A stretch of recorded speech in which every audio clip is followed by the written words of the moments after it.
بسم الله الرحمن الرحيم. وإذ واعدنا موسى 40 ليلة ثم اتخذتم العجل من بعده وأنتم ظالمون ثم عفونا عنكم من بعد ذلك لعلكم تشكرون.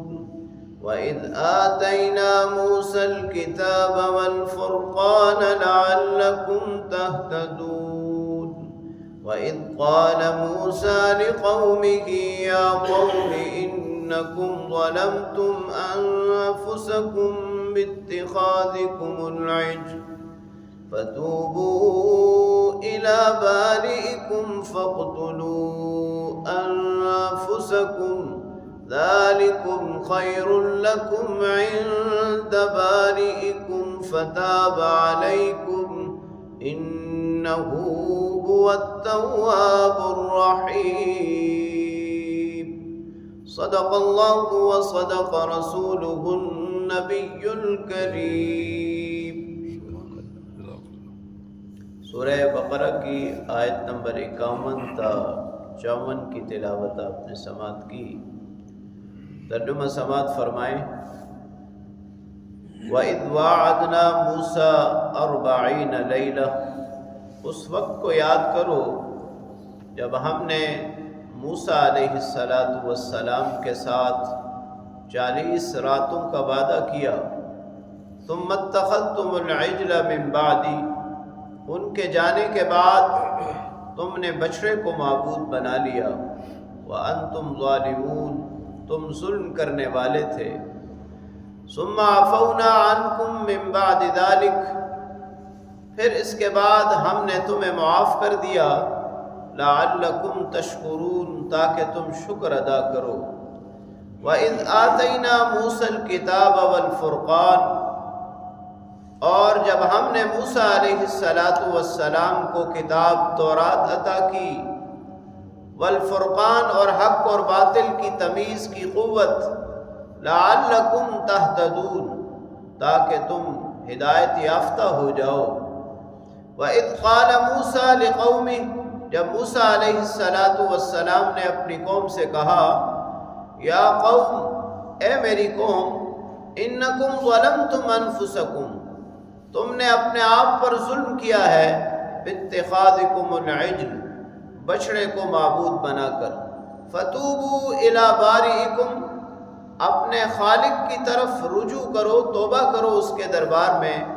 فاقتلوا انفسکم، اور اپنی جانوں کو قتل کرو. ذالکم خیر لکم عند بارئکم، یہ تمہارے لیے بہتر ہے تمہارے پروردگار کے ہاں.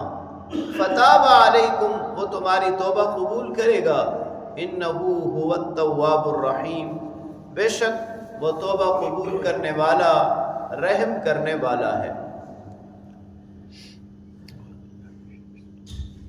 فرعون اور آل فرعون سے نجات کے بعد، بحر قلزم سے پار ہونے کے بعد بنی اسرائیل میدان تیہ میں پہنچے. تو اب تو آزادی بھی حاصل ہو چکی، لہٰذا اب ضرورت تھی کہ کوئی کتاب، کوئی آسمانی احکام ان پر نازل کیے جائیں اور اس کے مطابق وہ عمل کریں. لہٰذا اللہ تعالیٰ نے حضرت موسیٰ علیہ السلام کو حکم دیا کہ وہ 40 دن جا کر چلا کریں، اللہ رب العالمین کی یاد میں وقت گزاریں خلوت اور تنہائی میں، تاکہ انہیں تورات عطا کی جائے. اب جب موسیٰ علیہ السلام کچھ دن غائب رہتے ہیں تو سامری جادوگر لوگوں کو بہکاتا ہے اور کہتا ہے کہ تمہارے لیے تو معبود بڑا ضروری ہے. موسیٰ علیہ السلام تو واپس لوٹے نہیں، پتہ نہیں کہاں چلے گئے. وہ لوگوں سے سونا جمع کر کے ایک بچڑا بناتا ہے، اس لیے کہ گائے، بلی، اس طرح کے جانوروں کی پرستش انہوں نے مصر میں دیکھی تھی اور وہی چیز ان کے ذہنوں پر نقش تھی. کہ کوئی حصی معبود ضرور ہونا چاہیے۔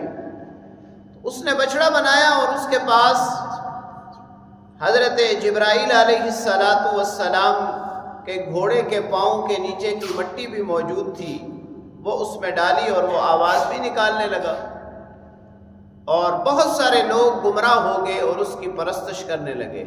حضرت ہارون علیہ السلام حضرت موسیٰ علیہ السلام کی نائب کی حیثیت سے قوم میں موجود تھے، انہوں نے منع کیا لیکن ان کو قتل کی دھمکیاں دینے لگے، لہٰذا وہ بھی خاموش ہو گئے۔ تو بنی اسرائیل کے دو گروہ ہو گئے، ایک بچڑے کی پرستش کرنے والے اور دوسرے اللہ رب العالمین کو رب ماننے والے۔ اب جب موسیٰ علیہ السلام واپس لوٹے تو سخت غصے ہوئے حضرت ہارون علیہ السلام پر بھی، پھر اللہ رب العالمین کی طرف رجوع کیا اور دعا کی، تو اللہ رب العالمین نے بنی اسرائیل کی توبہ قبول کی، لیکن قبولیت توبہ کے لیے یہ شرط رکھی کہ جن لوگوں نے بچڑے کی پرستش نہیں کی وہ ان لوگوں کو قتل کریں جنہوں نے بچڑے کی پرستش کی ہے۔ اب ظاہر ہے رشتہ دار دونوں طرف تھے، کہیں بیٹا پرستش کرنے والا ہے تو باپ نہیں، کہیں باپ ہے تو بیٹا نہیں۔ یہ فیصلہ بہت مشکل تھا، لیکن قبولیت توبہ کے لیے ایسا کرنا ضروری تھا۔ یہاں بعض لوگوں نے بہت ساری تعویلیں بھی کی کہ اتنی بڑی سزا نہیں ہونی چاہیے جی، اتنی بڑی سزا نہیں ہوتی، قتل سے مراد نفس کا مارنا ہے، لیکن حقیقت میں یہ ہے کہ جو جرم ہے وہ کتنا بڑا ہے۔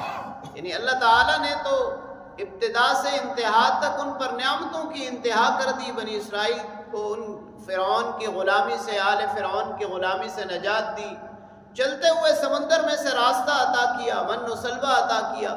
اس کے باوجود اللہ رب العالمین کو چھوڑ کر اگر وہ بچڑے کی پرستش کرتے ہیں تو کتنا بڑا ظلم ہے۔ اس ظلم کے مقابلے میں یہ سزا کوئی بڑی نہیں تھی۔ بہرحال ایک دن میں تقریباً 70,000 لوگ قتل کیے گئے، اور پھر کچھ لوگ حضرت موسیٰ علیہ السلام کے پاس دوبارہ حاضر ہوئے۔ آپ نے دوبارہ اللہ تعالیٰ سے التجا کی، اللہ رب العالمین نے ان کو معاف کر دیا۔ جو قتل کر دیے گئے وہ شہید کہلائے، اور جو رہ گئے ان کو اللہ رب العالمین نے معافی عطا کر دی۔ تو موسیٰ علیہ السلام کو اللہ رب العالمین نے تورات بھی عطا کی، جیسے اللہ کریم نے فرمایا کہ الکتاب والفرقان، اور حق و باطل کی تمیز۔ فرقان سے مراد مفسرین کرام نے معجزات لیے ہیں کہ جو حق اور باطل میں تمیز کے لیے دلیل کے طور پر پیش کیے جاتے ہیں۔ تو یوں اللہ رب العالمین نے ایک مرتبہ پھر اتنی بڑی غلطی کے باوجود ان پر یہ انعام کیا، یہ احسان کیا کہ ان کو معاف کر دیا۔ اللہ کریم سے دعا ہے اللہ تعالیٰ کلام پاک کو پڑھنے، سمجھنے اور اس پر عمل کرنے کی توفیق نصیب فرمائے۔